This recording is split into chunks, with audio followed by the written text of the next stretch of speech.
Hello, this is Property Matters, a weekly catch-up on the world of property, supported by Fairview International Property Consultancy and auctionproperty.co.uk. And we're live every week on YouTube, Facebook, LinkedIn, and our website, propertymatterstv.co.uk. If you're watching on the website, leave us a Google review.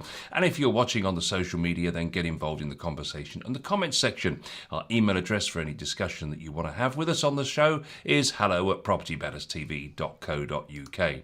There's also a podcast version of the show released every Monday at 10 a.m. for those of you who want to get the show on the move, and you can pick them up from all the places you see on the other side of the screen.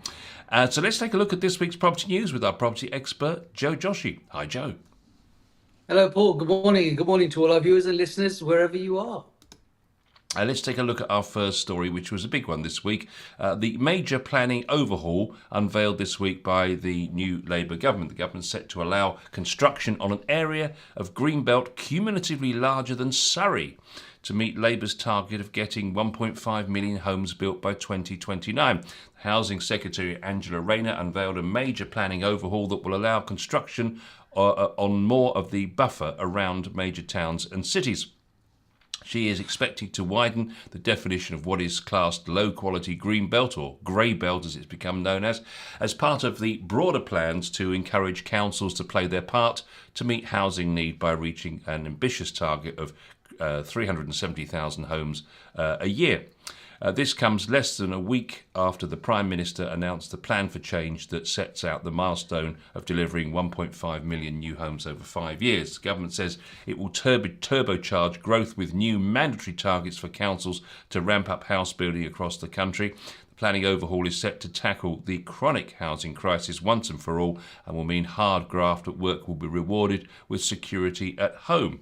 So there's a number of proposals, but let's just get the big question out the way. I suppose at least it's preferable to have some kind of plan. It might not be everybody's cup of tea, but at least we've got something which is more than we had from the last lot. Yes, absolutely. Yes, they've got great plans there that they want to implement.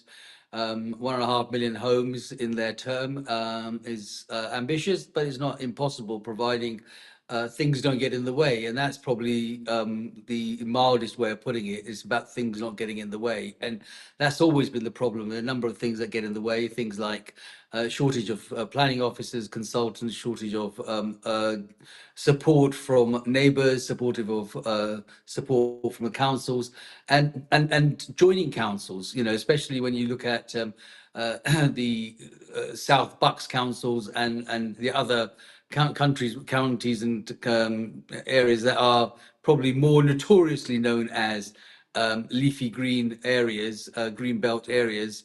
They don't particularly want to get closer to the bigger towns around them, and then sort of find that they're adjoining, and the gap is shrinking. So that's always been the biggest issue to a large extent for planning, apart from obviously complying with all the planning regulations that they want to do. So what Angela Rayner and of course the Prime Minister is now saying is that they're almost ready to railroad the situation by saying, what doesn't, it's not, one size fits all. It's like, what is available, what can we get, and how quickly can we get it in order to reach their targets. So ambitious targets, probably not impossible, providing they have the support that they say they want to have, and a good thing for the housing market in many different ways, Paul.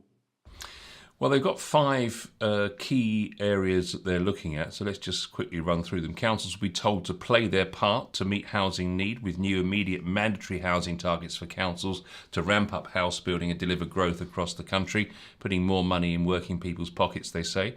Areas with the highest unaffordability for housing and great potential for growth will see house building targets increase, while stronger action will ensure councils adopt up-to-date local plans or develop new plans that work for their communities.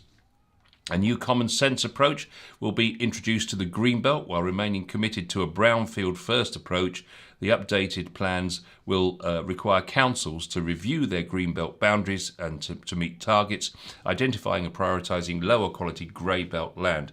Any development on Greenbelt must meet strict requirements via a new golden rules, which require developers to provide the necessary infrastructure for local communities, such as nurseries, GP surgeries and transport, etc., as well as premium level social and affordable housing. And lastly, to further tackle the housing crisis, councils and developers will also need to give greater consideration to social rent when building new homes, and local leaders have greater powers to build genuinely affordable homes for those who need them most. So I suppose the key thing really here is, I mean, it's brownfield first. So I mean, and they're saying in here that, you know, if somebody comes with a plan to build on brownfield, the automatic default answer should be yes. So that's quite a from where planning departments have been in councils, where there's, you know, so much scrutiny and so much to and fro in changing this and changing that. That's quite a change of culture for a planning office in a local council. Yes, it is. And the thing with brownfield sites, Paul, just so that, you know, I can share with our viewers and listeners, at least my thoughts on it, my understanding on it, is that some of the brownfield sites are sites that will never ever be replaced again either. So, for example, you know, I get a huge demand for yards, builders' yards, storage yards, and so forth, because the way that we are all working and the way that the business world is working, it requires more storage. For example, let's say a company has 100 vans that are on the road and they need to be housed. It's an impossible task to find those, and it's only the brownfield sites that, you know, may consider those. So sometimes former pub sites, sometimes former other types of sites. Now, then if you're turning those into residential to meet the target, then the problem is that where do they go? They will then want to go onto some greenfield sites and start to rubbish that area and then start again. So there's a very fine line of, you know, whether brownfield are the answer to everything, because some of the things that are on what we call brownfield sites are also things that we cannot find a replacement location for either. So in comes the grey and the greenfield sites. And those are the ones that are probably abutting areas that, you know, have already pretty much, you know, on the line, on the border. So let's say you're living on a development and the neighboring park or the neighboring ground is not used and it's a former farm or something, and that is greenbelt. It may be easier to expand a little bit into that as opposed to taking a brownfield site. And because the demand for brownfield site is as high as it is for residential homes, it's a real tight balance to whether the brownfield sites will be the first port of call. So I think that's something that has to be seriously considered. Yeah, he says famously this week, Keir Starmer, that he's putting builders, not blockers, first. And of course, that's often been where the problem has been, isn't it? The NIMBYs, they're not in my backyards. Yeah. And that's what I'm saying, is the neighbours. It's the neighbouring piece of land that then says, I'm enjoying the outlook and I don't want any more building there. It's green belt. And of course, the NIMBYs will come in. At the same time, it is the NIMBYs that are saying we're not building enough. We haven't got enough properties. They are business people that may have the opportunities, and they're the ones that are saying, well, we can't build elsewhere. Well, actually, sometimes you've got to start right under your nose, and it's not fun. It's not nice, but it's what has to happen. Now, part of my argument on all of this is that I know it's great to build 1.5 million pound homes across the country, but I often wonder how many homes are actually lying empty, how many homes are part of an infrastructure which is not happening, which they could actually probably force developers' hands, people's hands, and say, look, you know, you're sitting on all of this, it's not going anywhere. How do we get involved in doing that? I know of development sites that have been sitting parked for years and years and years, and they keep sort of fighting away, chipping away, hoping that they get a bit more and a bit more and a bit more. And actually, there's probably enough in the drawer if they really look hard, without having to start to say, okay, well, let's give everybody else a planning permission. There's enough already got planning permission. I know of developments where they've been fighting for years over like overage or size or height or thickness or extra units and so forth. And maybe the government should put some input into those and say, you know what, here are sites. Maybe look in the drawer and look at what sites are being, and then go and see those developers and say, right, what do we need to get you up and running? And they could be fast tracking a lot of things, because there's a lot of things. I know of lots of sites that I've been trying to work with developers, and they're all fighting over that little extra bit. For example, a lot of them fight over the Section 106. The Section 106 is an area in planning that allows the council to have certain things. Now, if you have money towards road, money towards schools, money towards this, money towards that, which is fine. It's not saying it shouldn't be done, but sometimes they're so greedy in what they're trying to do. The cost of actually getting the site up against the cost of what they're going to get, it might only be 30, 40,000 pound contribution towards this but that 30, 40, 50,000 pounds, combined with the different areas, could mean 100, 120 to 200,000 pounds in a Section 106. That means that there's a delay in that planning, and because there's a delay in the planning, neither are they building any, or neither are they getting further forward, because they can't turn around and do an agreement with the 106. And so it's sitting there. So I know of sites where they've got 80 units, 50 units, 100 units that are ready, oven ready, because they've already got planning, but are sitting there arguing about Section 106s. And that's been like that for the last 2, 3, 4 years in some of those sites. So, I think the system needs to be looked at, and I think the government will actually find, if they took any guidance or advice from people like me and the layman's, that they've got enough in the drawer to actually kickstart this without having to start looking on new sites. Yeah, and this actually backs up what you've just been saying, really. Under the current planning framework, just under 1/3 of local authorities have adopted a local plan within the last 5 years, and the number of homes granted planning permission had been also allowed to fall to its lowest level in a decade. And in a bid to encourage change, it's been confirmed that following consultation, areas must commit to timetables for new plans within 12 weeks of the NPPF framework being updated. That's the National Planning Framework updated, or ministers will not hesitate to use existing suite of intervention powers, as they call them, to ensure plans are put in place.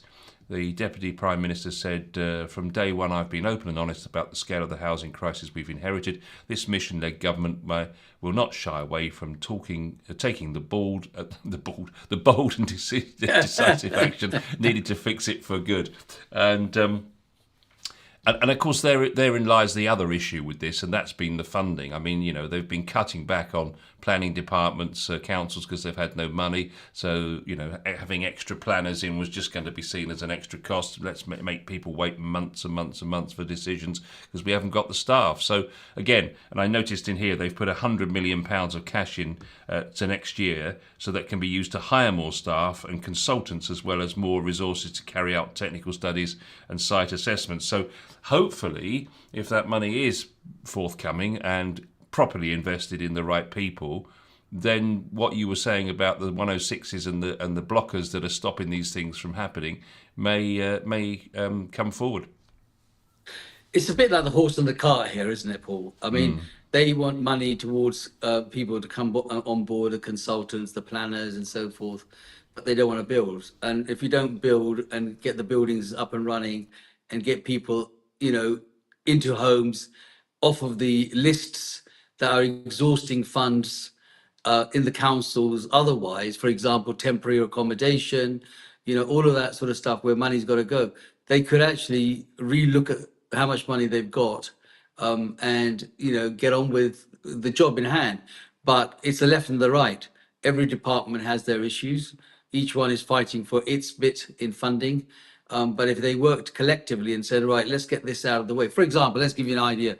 Say Highways turns around and says, well, actually, I can't do highways. I've got one highway guy, and he's looking at all of the planning. Well, they could get maybe 4 highway guys to come in and start thinking about what they've got to do. But if they don't give the permission and they don't start building, and the builders don't start earning the money, and those money doesn't pay the taxes, and the taxes don't do, and it goes round, doesn't it? It just goes round and round in circles. But the reality of it is that, they got to start somewhere. So it's at a standstill because nobody is making the next decision. But in the meantime, the meter is still running. They still want to be paid, and they want to get more money so that they can do the jobs, and they want to employ more people so they can get the jobs done quicker. So I think the intervention is a good intervention by the government to try and get this done. But I think that, instead of saying we're now going to allow brownfield, pinkfield, and yellowfield sites to get on, I think they really got to look into the drawer and say, well, actually, we've got planning applications passed. There was a time when the Blues were in, they were saying that if anything hadn't been done in a given year, given period, either they will force it or they'll lose their planning permission on it. So it used to be 5 years, then it came down to 3 years.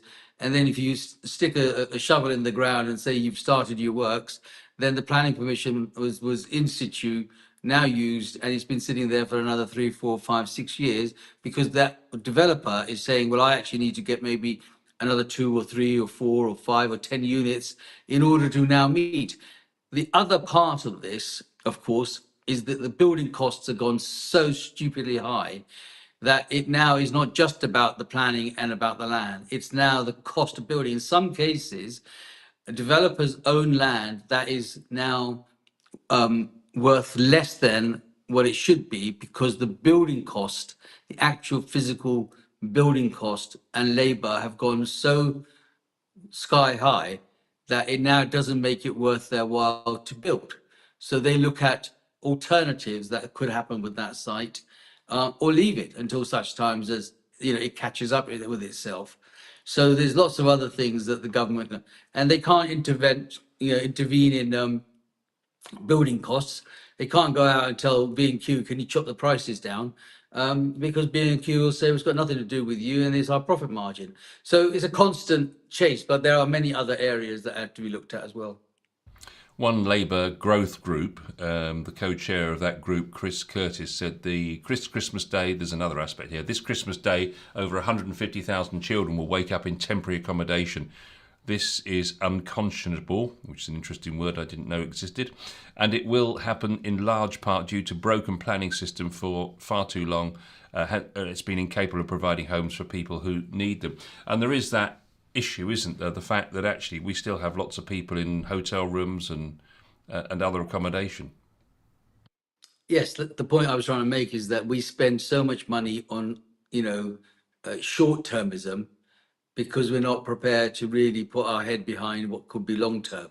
And the long term has several other areas that could be affected, which I'm sure we'll cover as the program goes on. But the short termism is that we spend money on hotels, temporary accommodation, which, if actually channeled correctly, some of those buildings or planning permission, if you look at the cost aspect of it, just look at it, as a business cost. If you look at the cost aspect, and let's say you spend £1 million on, short-term hotel accommodation, but you've got to give away to a builder for £150,000 worth of Section 106, and that gets him moving, because that makes the difference between a profit and a not profit. What's easier to spend? It's easier to say to the builder, okay, we'll rule that out, but you've got to give us XYZ accommodation for a period so we can house these homeless people and not spend the money on the hotels. It's not really that difficult, but it's just the case that to keep their jobs, everybody makes it more difficult. Interesting comments from some of the organisations that in the property industry. So CPRE Chief Executive Roger Mortlock said, the broken house building market is to blame for a painfully slow delivery of much needed new homes. When big house builders deliberately limit the supply of new homes to maximise their profits, supercharging the current system will not lead to change that the government is looking for. Now, let's just look at it from the builders' side of it. Those guys that are charging a fortune, as you rightly say now, to get out there and do the jobs. I mean, that's an interesting point, isn't it? Because it probably favours the builders to actually limit the supply, because that means that there's going to be a premium price on these units. Yes, but that partly, partly goes against the whole idea in the first place, doesn't it? We don't want to encourage a huge increase in prices at the end product, because that means those first time buyers that we're trying to encourage to get onto the property market, it gets further and further away from it. It's not, and I don't want to say that it's the builders that are saying, oh well, let's hold this because it's holding them to ransom. What I'm saying is it's not a useful way of dealing with it. If the argument is on a 106, that means that we can get on with the job. And the council need to sort of take a view and say, okay, well, let's get this job done, and get these 60, 50, 100 homes up and running. The chances are that more people are able to then rent, or do buys, or share ownerships, or sell them to housing associates. There's just more opportunity to reduce those numbers that are lying in the homeless section. Those children that are going to wake up on Christmas morning and say, "I'm not living in a home. I'm sitting in a little flat in a bedsit or in a hotel room somewhere." This is not the way the life should be. So at the end of the day, I think it's just that they've got to look at how they can the structure. The idea of getting 1.5 million homes is fantastic. I'm not really sure that we actually need to eat into more land. I think there's plenty in the drawer, and I think they just got to take a more sensible, pragmatic approach, and do a deal with the builders and get the job on. Let's just hear a little bit more of what Roger had to say. It's very interesting, actually. The government's plans risk a huge hike in the number of unaffordable, car-dependent homes, building on England's 1.2 million shovel-ready brownfield sites would do far more to unlock growth, regenerate communities, and provide sustainable, generally affordable new homes. We welcome the commitment to local plans and affordable homes. However, local authorities responsible for delivering new homes will be swamped with speculative applications on high-quality greenbelt and farmland. Inevitably, many of these will be approved and meet nationally imposed standards. So he's saying really what you're saying. There's 1.2 million brownfield sites that are shovel-ready, ready to go, and he feels that probably will be enough. But he also mentions the fact that the grey belt needs to be much more clearly defined and exclude working farms. It will undermine the green belt, one of this country's most successful spatial protections, with huge potential to help address the climate and nature emergencies.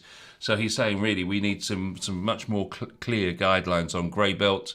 We don't want to be building on working farms, and actually the 1.2 million brownfield sites might well be enough.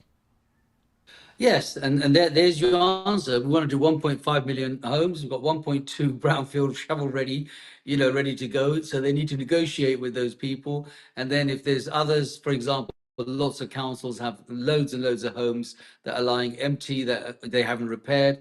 They should maybe get into some deals with the local developers, local entrepreneurs, and say, come on in, put some of your money in, and let's get this show on the road together instead of trying to do it all by myself.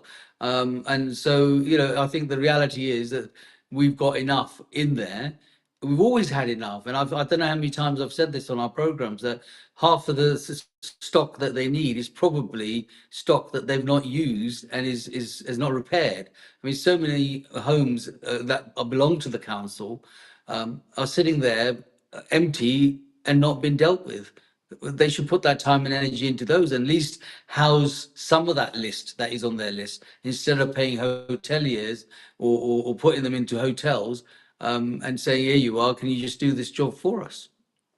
I can see a big problem here, though, Joe, because if you think about it logically, if you're a builder, people say location, location, location. And the point is, clearly, if you've got a site that's greenbelt that could actually be something the council might grant on, I'd much rather put a proposal together where I can get a premium price for the products I'm building on that land, because the land is in a good location, it's in a good place, it's got a good vista and all the rest of it. Much more profitable potentially for a builder to build on a green stroke grey builds area, rather than to build on a brownfield site where you've got a co-op next door or an MOT garage the other side.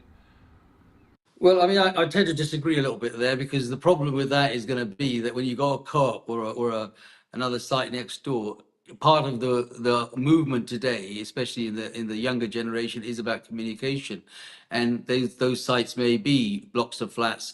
They may not be good blocks of flats for families. I agree with that part, but they might be perfectly sound to get certainly single parent families or youngsters that are homeless, youngsters who are trying to get onto the ladder, who need to be in town centre locations next to the co-op or whatever, and be accessible to communication, transport, and other things. Because when you do build outside, you have to add all of that. I mean, I don't know if you feel that, but I know that I'm traveling around the country and there are more roads with road repair signs on there than there are actually people that are working on there.